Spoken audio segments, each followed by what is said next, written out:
and I will be leaving Cashers by the end of June. And it was also announced that the church will not seek another associate pastor, but will enter into a time of discernment about how best to staff those areas of children and youth that I've been responsible for, and to maybe in the process to come up with a fresh vision for what those ministries with young people might be. Needless to say, there's going to be loads of prayer and dialogue and dreaming between now and then, as we're all trying to discover the best possible future for everyone involved. All this wondering about the future got me thinking about an in-between time in the history of Israel, when they stood just south of Canaan, the land God had promised would be theirs. That's the situation we find in Numbers 13. It marks the first time that God's people got close enough to the promised land to taste its fruit, and yet they chose not at that time to enter it. Now, we have to select our scriptures in advance so Betty can plan music and Sarah can work on the bulletin. And I got down to studying it very seriously myself this week. And it didn't quite say what I wanted it to. I wanted to be able to come and to say something definitive about how fear can keep us from stepping into the future that God has for us. Or maybe I hoped I could come up with 5 ironclad principles for knowing when you're getting ready to step into your promised land. Or not. But this is not that kind of sermon. And at the end you can tell me if it was any kind of sermon whatsoever. It was a moving target this week. We know the story of the Exodus pretty well. Over the centuries, the Israelites went from being a small and privileged minority when Joseph welcomed them into Egypt to becoming, a few centuries later, the Egyptian slaves, a large but feared minority. They were forced into harsh labor, and the Egyptians murdered their children as part of an oppression of them. But God heard their cries. He sent the fugitive Moses back to Pharaoh to demand their freedom. And Moses delivered the Israelites with God's doing through a series of miraculous plagues and by parting the waters of the Red Sea. And the place, they keep hearing, God keeps telling the people through Moses that the place that God has in mind for them is a good and abundant land, that it's flowing with milk and honey. Now, once they're out of Egypt, the Israelites go to Mount Sinai, where they entered into covenant with their God, and they received the terms of this promise that they were making. The 10 Commandments and the various other instructions were given to them. And the law wasn't really there to restrict them unnecessarily, but it was a law that was given to them as a gift, so that those who had received their freedom could keep their freedom, that they could live in right relationship with God and with one another, and that they could stay free. But even very soon in Exodus, you hear a lot of grumbling. And while Moses is away talking to God on the mountain, the people are busy having Aaron craft them a golden calf. Well, the next step on that journey, which is probably less familiar to the rest of us, is the story we heard today. The Israelites left the Sinai Peninsula, and they came to an oasis at Kadesh, just to the south of the land of Canaan. The problem was, the promised land already had people living in it. So God has Moses send a group of men who are leaders from each of the tribes on a spying trip into Canaan. He wants to know a few things before they march in there. Are the people who live in it strong or weak? Are they few or many? Is the land in which they live good or bad?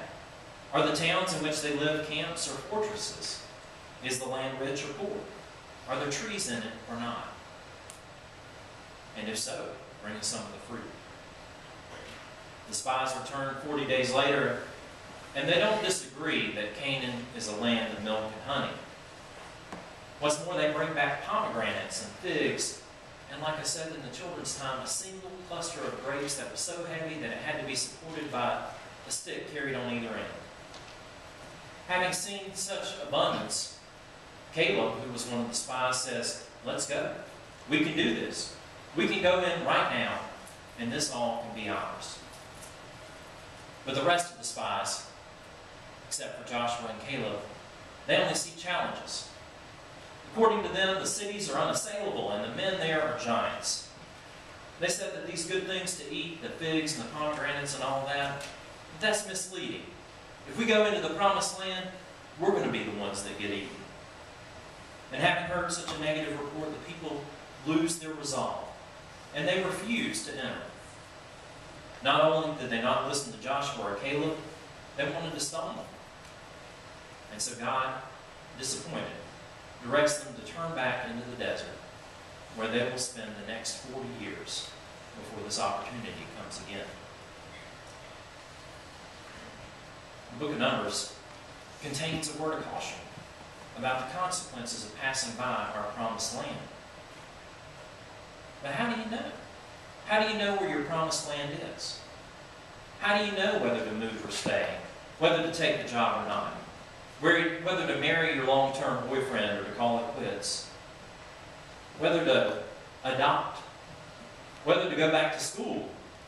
Whether you need someone to help you with your alcohol problem? Whether to pick up the phone and to call that friend you haven't talked to in 10 years since you had a falling out? Whether God wants you to drop everything and to become a missionary? How do you know where your promised land is? And when the stakes are so high in a decision like this, we long for some sort of sign, don't we? So that we can be certain. But I think signs are overrated. They never produce certainty. Look at all the signs the children of Israel had. Moses led the Israelites out of Egypt and through the Red Sea. They were marching behind the Ark of the Covenant, which was God's throne. They had a cloud during the day to follow, a column of fire at night. When the Israelites complained of hunger, mysterious bread settled on the camp and plenty of quails to eat. When they complained that they were thirsty, Moses cracked a rock and the water spewed out of it. And you know what? Even with all those signs, God's people still didn't trust God enough to go into Canaan when they got there. In the New Testament, Jesus is kind of dubious about signs too. Because once people started hanging out to see the signs, they were never satisfied. If you're the Messiah, do this. If you're the Messiah, do that. They wanted more and more signs till Jesus finally decided that he wasn't running a sideshow at a circus. And towards the end of the Gospels, you see very few miracles. And the crowds get smaller and smaller. Because if the people weren't satisfied with one sign, they wouldn't be satisfied with 1,000 of them. Prayer. Prayer is a good thing when you're trying to find the answer. To decide if you stumble upon your promised land, and people often find clarity through prayer. But the answers that you find in prayer aren't like the answers that you find in geometry. You're not left with the mathematical proof that anybody else can come to the same answer. I love what Barbara Brown Taylor says about prayer. She says that the divine response to prayer is one of those beauties that remain in the eye of the beholder. What sounds like an answer to one person sounds like silence to another. What seems like a providentially big fish to someone registers as blind luck for someone else. The meaning we give to what happens in our lives is our final and viable freedom. Only you can say whether God has answered you. If you have any sense, you'll ask someone with more experience than you to help decide what that answer means. But even then, the choice is yours. Are you still waiting for God to answer you? Or is your life the answer you've been seeking, hiding in plain view?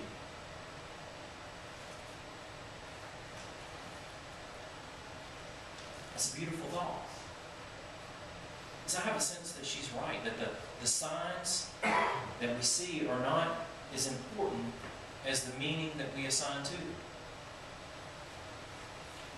That there's really a creative thing that goes on when we listen for God, when we listen to our lives, when we see the experiences that we have, the conversations that we have, the way that we put them together and add them all up, will determine whether we're in our promised land or not.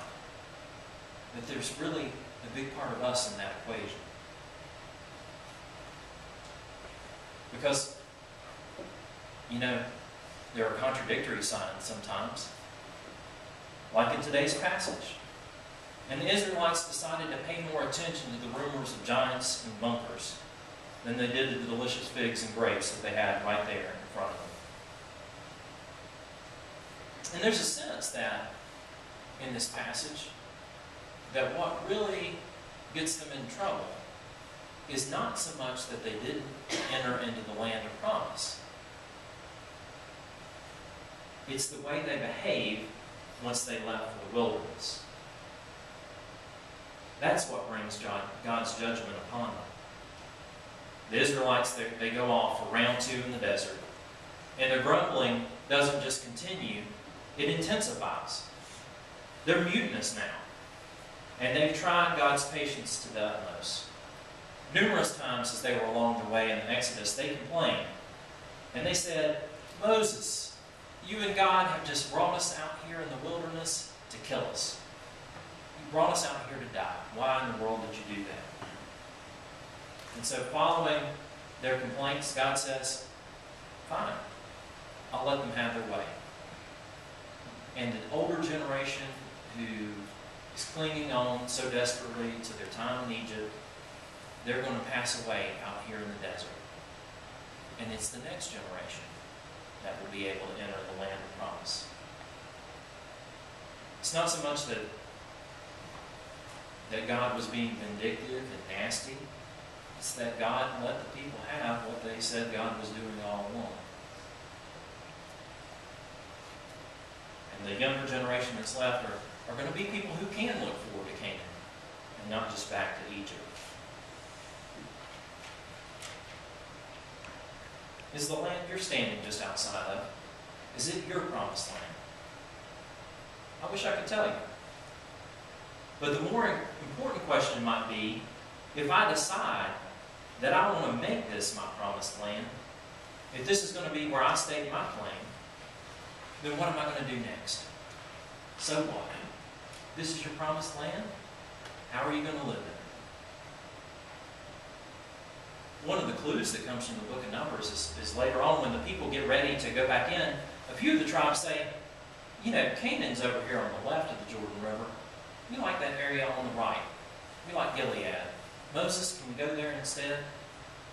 And it doesn't seem like it's Moses' first choice, but he says, okay, that can be your promised land.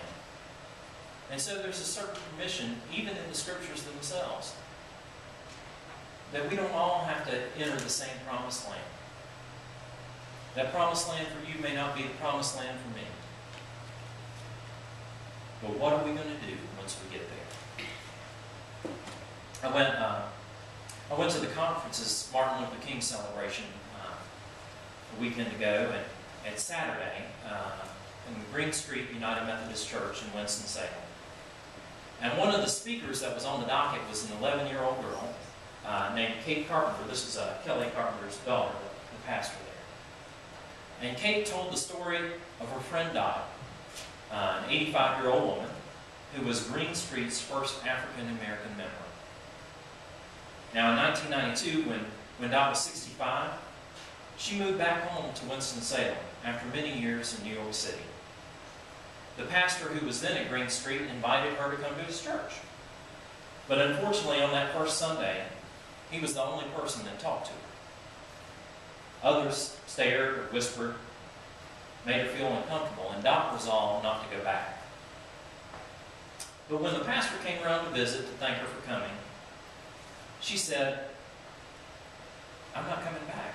And he said, if you do that, the people who didn't want you here, well, they have won. And so, here's where Dot did something that Kate referenced again and again. She said that Dot learned to stand up for herself without being mean to somebody else. She repeated that again and again in talking about this woman that she admires so much. Dot learned to stand up for herself without being mean to someone else. And so the next Sunday, Dot came back, wearing a red dress, with a red hat, and sitting right up front. And she started coming every Sunday. One week somebody pulled her aside and said, we just think you'd be more comfortable somewhere else. And she said, I think you'd be more comfortable if I was somewhere else. But I'm going to be here, and you can go somewhere else if you like. On another occasion, the church actually received a bomb threat. Now, this is not in the 60s, this is in 1992. But if this African-American woman kept coming to this church, they said they were going to blow it up. It's unbelievable. Ultimately, some white folks left the church, and over a long time, more African-Americans joined. And now Green Street is one of the most diverse congregations in our whole conference, and they owe a great deal of thanks to Dot Thomas. Because she remained positive, Dot saw possibilities instead of obstacles. She wasn't deterred by the reports of fortified cities or of giants living in the land. And although it was all that any of them had ever experienced, Dot didn't settle for going to a segregated church. She didn't let fear rule her life. Through her bold choices and through her persistence, Dot Thomas made Green Street United Methodist Church her promised land. And because of her, that church has become a better promised land for all its members.